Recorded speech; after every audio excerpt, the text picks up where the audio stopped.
miaraba tompokary misaotranao mbola misafidy ny televizionna malagasy ary manasa-panajana naraka hatramin'ny farany ny vaovaon-tsary amin'izao ariva izao. Raha mpitso talata fa 5 ny volana marsa taona 2024 na farafatarany alarobia fa 9 ny volana marsa maraina no fantatra ny praministra lehibe ny gouvernemanta efa nanao ny dinika sy ny fakan-kevitra ny antsoina hoe consultation tamin'ireo olona nisy nanolotra ho amin'izany toerana izany ny filohan'ny fahefanavo ny tetezamita Andry Rajoelina io tolakandro io. 7 mianadahy ireo anarana nisy nanolotra ny 10 rahalahy no vita ny teo ariva teo ary ny rampitso kosa ny mianadahy. Vao aingakaingana teo moa namana erakoto malala no tonga ka hoaratsika miandalana eto ihany izay vaovao zay rehefa voarakitra ny sary sy ny feo. Fa eo amin'ny lafim-baovao mahakasika ny fifidianana kosa indray dia nametraka paikady ialana amin'ny olona mpifindra-monina tsy ho voasoratra indroa ao anatin'ny lisam-pifidianana ny senia araka ny fivoriana izay nitanterahana teny amin'ny distrika faefatra sy distrika fahadimy. Tatra izay vaovao izay Bertrand Ranevimanana.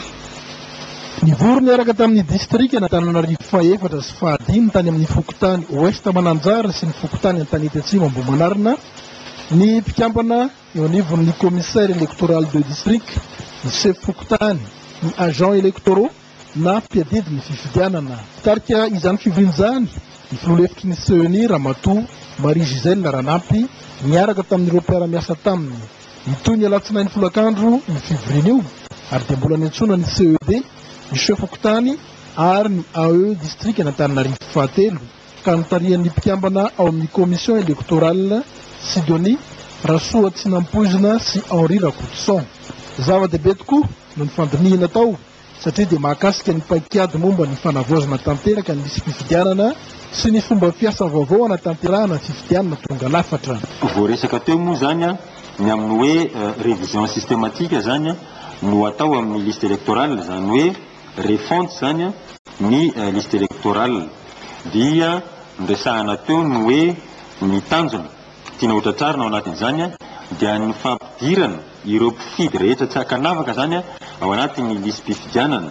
Dia misy moa zany ny paikady hoentina anatanterahana an'ilay izy miainga eo amin'ilay agent électoral zany dia makany amin'ilay isa-tokantrano isam-baravarana dia ny fitondrana izany vokatra azo avy amin'ilay recensement zany makany amin'ny ilay centre informatique eo anivon'ny district izay marihana fa amin'ity fifidianana izay ho avy ity zany dia efa eo anivon'ny CED na ny commission électorale de district no misy an'ilay centre informatique de district zany ampidirana ireo anaran'ny mpifidy rehetra izay avoaka ao anatin'ny lisam-pifidianana. Anisan'ny paikady vaovao atolotra ireto mpiadidy ny fifidianana ireto ohatra ny fizarana fisy vaovao roa isan'ny tokantrano sy kahe anoratana amin'ireo olona tsy manaiky hisoratra na tsy voasoratra ao anaty lisam-pifidianana. Ao ihany koa ny fitakiana ny certificat de radiation an'ireo olona amin'ny findra-monina ka hisoratra any amin'ny fokotany izay hifindrany. Ny mba tsy ahavoasoratra indroa ny olona amin'ireo olona ny findra-monina ao anatin'ny lisam-pifidianana moa no tanjony izany rehetra izany. Ny lakamisy 17 marsa 2024 avy izao ny fivoriana manaraka izay hotarihan'ny voamera-pirenena hanitry ny ala Rafori Sisoa sy Gervais Tahindro Hartina Ralevason. Fiantsona avy amin'ny seny ihany fiantsona ny solitena ny fiarahamonim-pirenena misahana ny fanabeazana olo-pirenena momba ny fifidianana sy mpanara-maso fifidianana ho an'ny fandinihana momba ny lisam-pifidianana mba ho fampandraisana anjara ireo izay manana andraikitra rehetra eo amin'ny zotra-pifidianana. Ny voamera-pirenena malaotena misahana ny fifidianana dia manasa solitena iray avy amin'ny fikambanana ONG na association misahana fanabeazana olo-pirenena momba ny fifidianana sy mpanara-maso fifidianana mijoro ara-dalàna eto Madagasikara mba ho tonga ivory eo amin'ny foibeny seny eny alarobia ny alarobia fa 19 ny volana marsa ho avy izao manomboka amin'ny 7 ora sy sasany maraina. Hodinina amin'izany ny fandrefetana ny lisam-pifidianana alohan'ny hatrehana ny fifidianana ho toto-saina eto amin'ny firenena atsoatsy ko iangaviany ireo fikambanana vonina andray anjara amin'izany fihaonana izany mba hiantso avy hatrany ny laharana antarobia 024 718 84 raha mialohan'ny talata 5 martsa amin'ny 12 atoandro. Iara-iasa ifanome vaovao sy iady amin'ny osika kosa ny faditseranana malagasy sy ny tailandais. Natao androany teny ministera ny fitantanam-bola sy ny tedi-bola ny soni amin'izay fifanaraha-piara-miasa izay. Voaresaka ao anatin'izany ny vola vahiny, ny volamena, ny biby arena voajanahary. Nanatrika izany fifanaovatsiny izany ihany koa Erakoto Malala ary nanakany sary Lucien Andrianson. Mifandray betsaka amin'ny Madagasikara amin'ny lafiny fandraharahana radio-karena sy arabaritra i Thailande. Tsy afa-misaraka amin'izany ny faditseranana antony fifanaovantsony fiara-miasa teo amin'ny faditseranana tailandais sy malagasy io ifanakalozam-baovao sy iadina amin'ny osika. Efa misy ny any Maurice, ny any Frantsa, ny Belzika etc.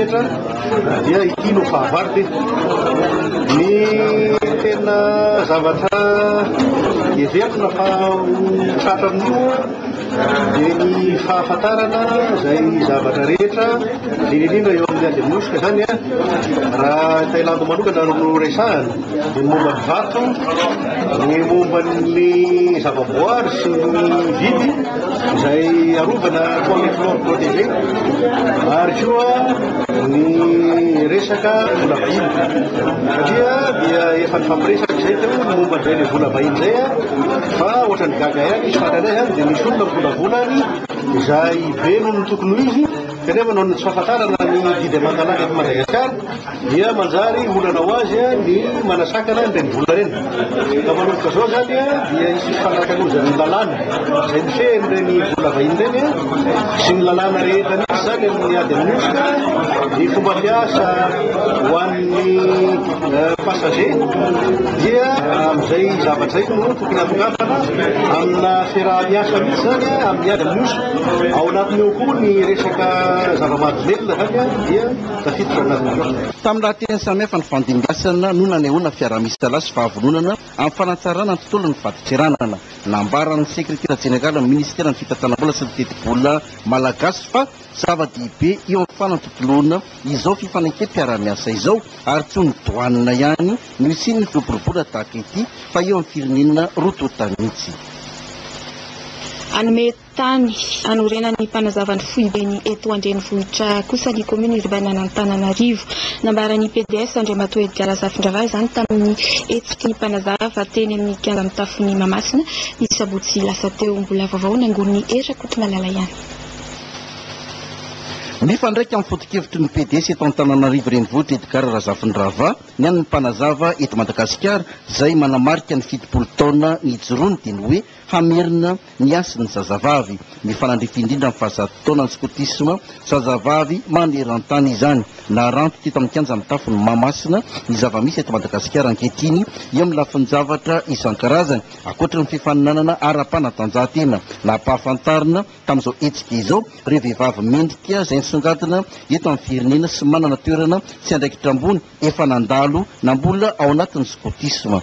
Nambaran'ny tompona andraikitra voalohany eto Antananarivo renivohitra ny PDS Edgar Zafindrava fa anome tany ny commune urbaine Antananarivo hanorenana ny mpanazava ny foibeny. Resaka tany hanorenana ny foibe toerana manara-penitra sy ny toerana maitso hazariana izay eritreretina ho tsangam-bato ny faha-70 taona. Efa nanome an'izany aho ny amijerena izay sahaza ho anarezava. Tsy maintsy misy anefa ny fepetra sy ny digana rahana mikasika izany ka isy ny fifambadiniana atao atoato mba ahafahantsika mijery akaiky izany fantatanareo izany. Marina va 5,000 sy ray alina ny mpanazava eto Madagasikara ary manodidina ny 3 hetsy rehefa nandalo sy nobeazana ho mpanazava.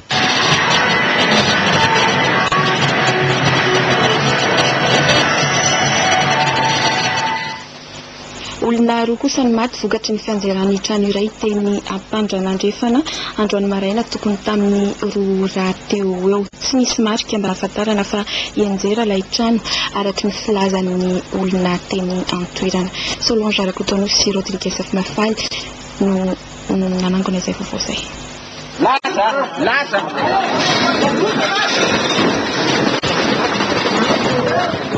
tamin'ny roa maraina teo eo no nitsangany loza tamin'ireto fianakaviana eto ampandrana andrefana ireto. 17 mianaka izy ireo no tao an-trano, izany hoe fianakaviana telo, ka reny fianakaviana 70 taona sy zazavavy 3 taona no namoy ny ainy. Misy ihany koa ny naratra vokatry ny fiandrerany ilay trano. Tao anatin'ny torimaso mamy indrindra no nahare zavatra hafahafa ny olona iray tao an-trano, mitantara ny solotena tao an-trano. Sabo tany amin'ny roa maraina tany zany amin'ny 20 maraina dia ohatra anaty nisy vovoka nilatsaka tamin'ile zanajalahako vavikely. Dia rehefa nisy vovoka nilatsaka zany taminy dia taitra le nanakitra ny dadany izy dia taitra le dadany dia nampirehitra jiro.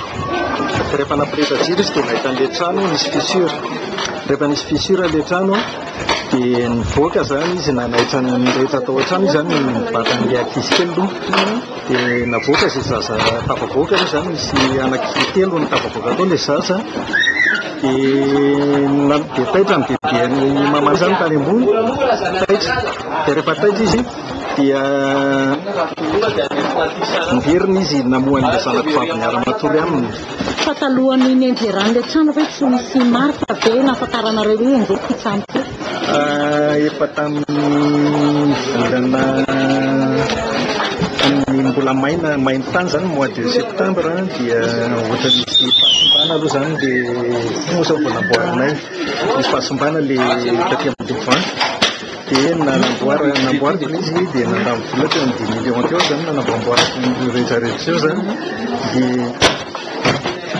Dia fanasy projet anay zany hoe ho amboarina koa Saint-Touraine le trano zany amboarina ny Ambavika dia hoe Saint-Touraine izy io kanjo izay zany ny zavatra misy dia tsy afaka ny hoe amatsimo misy fa dia tampoka be taminay dia izy. Atsasakadiny tao aoriany ny trangan'ny loza, izany hoe tokony tamin'ny roa sasany maraina teo eo dia tonga ry zareo avy tao amin'ny pompier ety Tsaralalàna.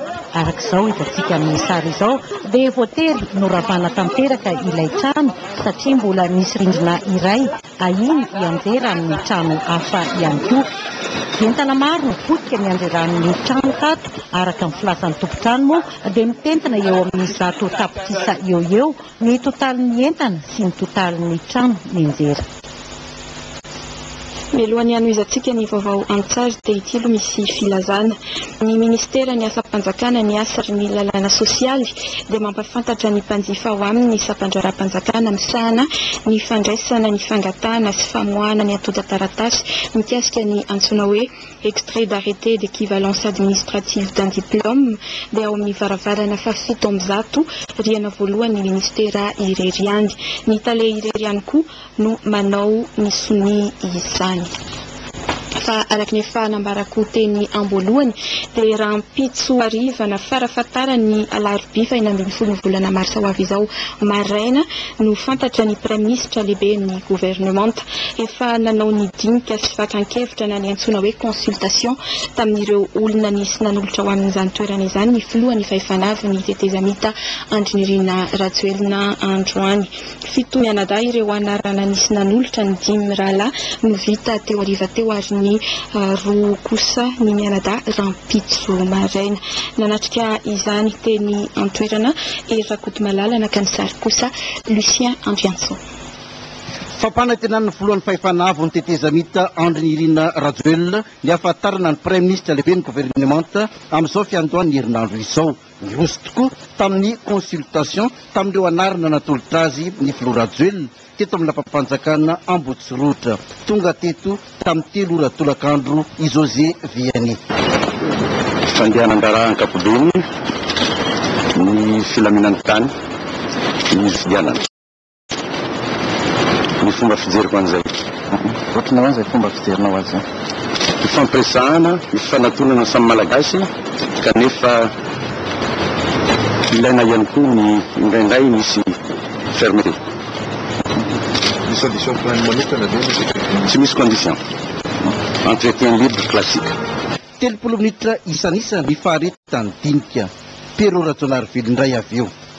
Dinika ny rahalahy mianaka moa ny tao Nyamtantany hoe raha tony tany toka ianao moa mbo safidy eo anatin'ireo candidat maromaro candidature dia ahoana ny vision-nao a, inona ny ataonao a amin'ity transition ty a, ary ahoana ny fanapahan-kevitra eo amin'ilay rosona tokoa izany 4e république zany, ary indrindra ahoana no tena hoe ahafahana manatanteraka ny atsivily eo anatin'ilay tsolosotra izay misy miavaka.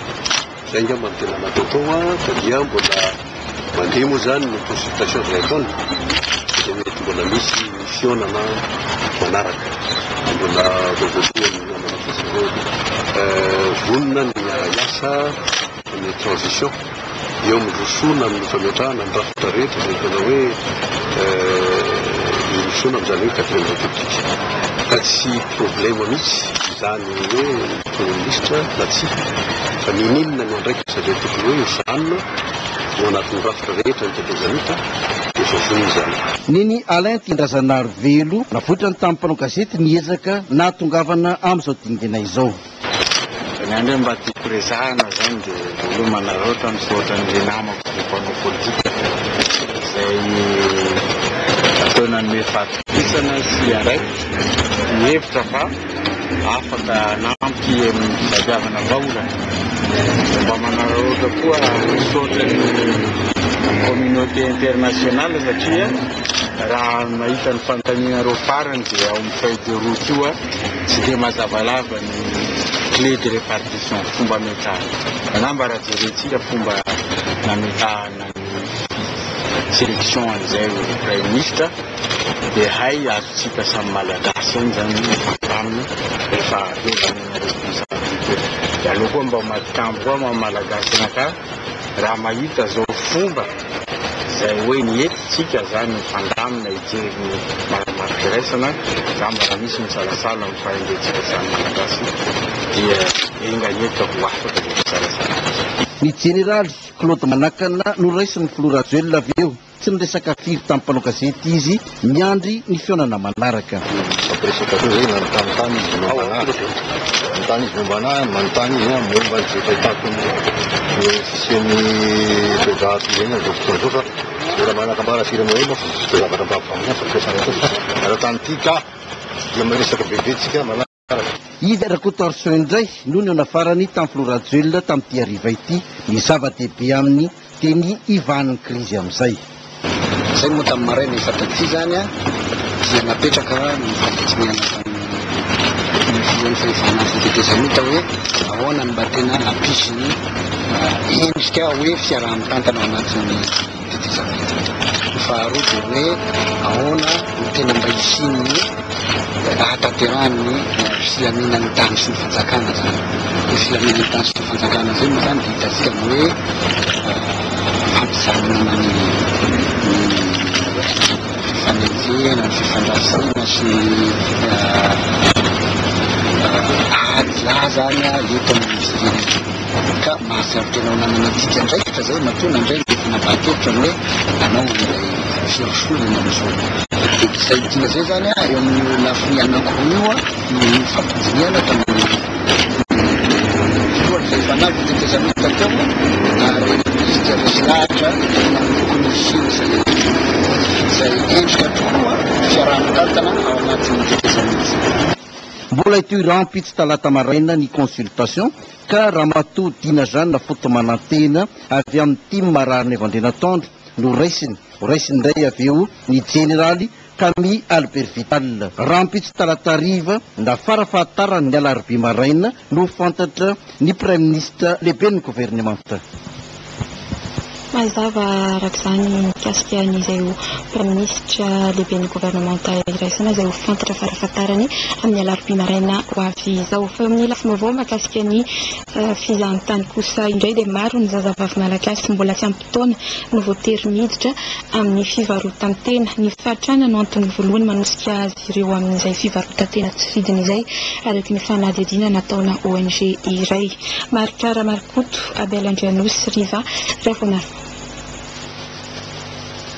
Manodidina 5 taona ny salan'isan'ny tovovavy malagasy miditra amin'ny fivarotantena araka ny vokatra ny fanadihadiana ny toto-sain'ny ONG frantsay EDETOS. Ny fahantrana no antony voalohany manosika ny zazavavy hivarotena satria ny enina isan-jaton'ireo tovovavy latsaky ny 12 taona ireo dia efa mananjanaka avokoa.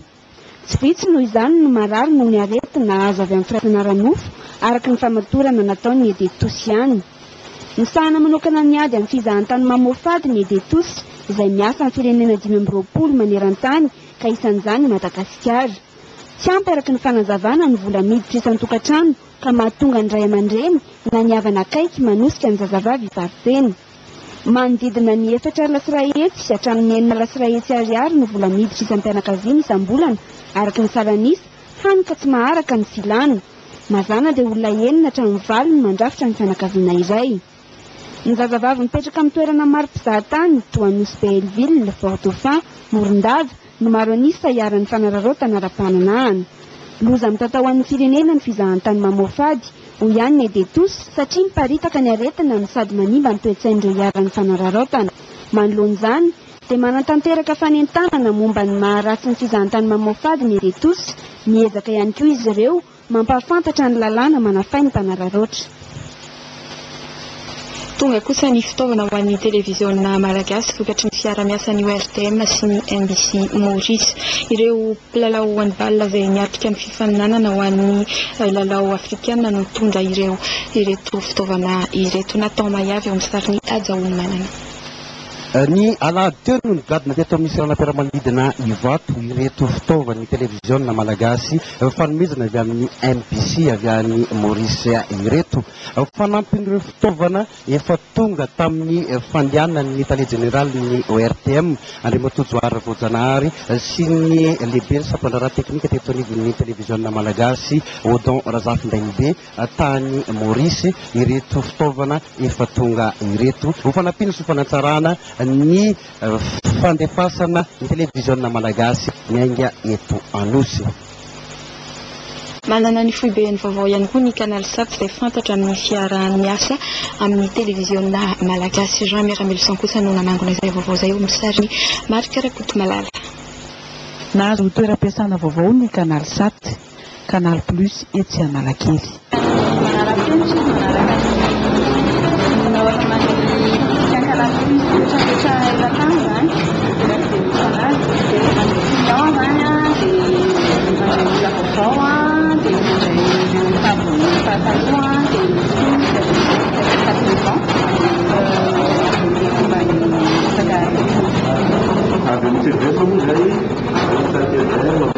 Malagasy.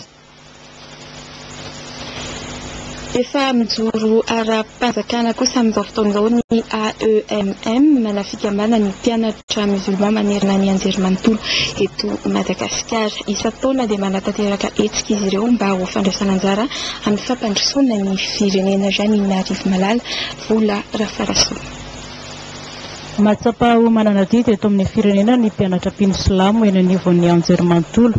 Izany indrindra no nahatonga azy ireo anangana ny antsoina hoe AEMM manafika ambana mpianatra musulman eto Madagasikara. Mahatratra 500 ny mpikambana ka ny 300 amin'ireo dia eto amin'ny université Antananarivo. Manana tanjona sy foto-kevitra hijoroana ny fikambanana. Ny antom-pisiny ty fikambanan'ny mpianatra silamo eto Madagasikara ty voalohany fifanampiana samy mpianatra silamo. Fifanampiana amin'ny lafiny rehetra zany io, na ara-bola, na ara-fitaovana, na ara-pianarana. Dia faharoa manarak'izay koa fampivondronana ny hery mba ho fampandrosoana ny nosy iarahamanana ity zany.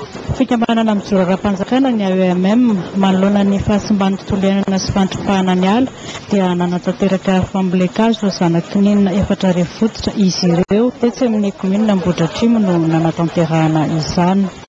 Ity fambolekazo ity efa nifanarahana tamin'ny région Analamanga tsy maintsy misy cahier de charge ahafahana manaramaso na manao suivi ijerena hoe firy ny velona, firy ny maty ary tsy maintsy hosoloana. Indrindrandrindra isan-taona tsy maintsy ataonay ny anaovana fambolekazo eto amin'ny mbola anatanteraka fivoriana ara-adihevitra ihany koa ny AEMM ho fampahafantarana ny finoana silamo.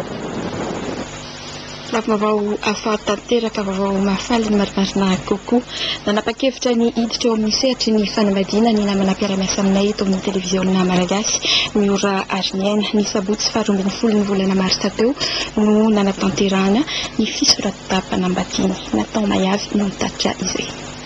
Teto amin'ny komina Talatamaty no nisafidy anorina ny tokantranony i Rakotondravoavy Antony sy Miora Arnienne raha tsy mainty manitra piasa eto anivon'ny televiziona malagasy ary mpanolotra vaovao an-tsary no tokona ndraikitra voalohany eo koa amin'ny fandarana jijejo fa raha tsika isaky ny sabotsy eto amin'ny televiziona malagasy.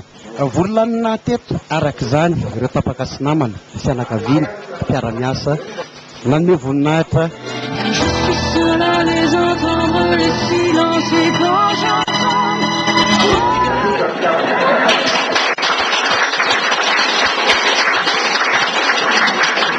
ity fisoratam-panambadiana teo amin'izy roa kely ireto.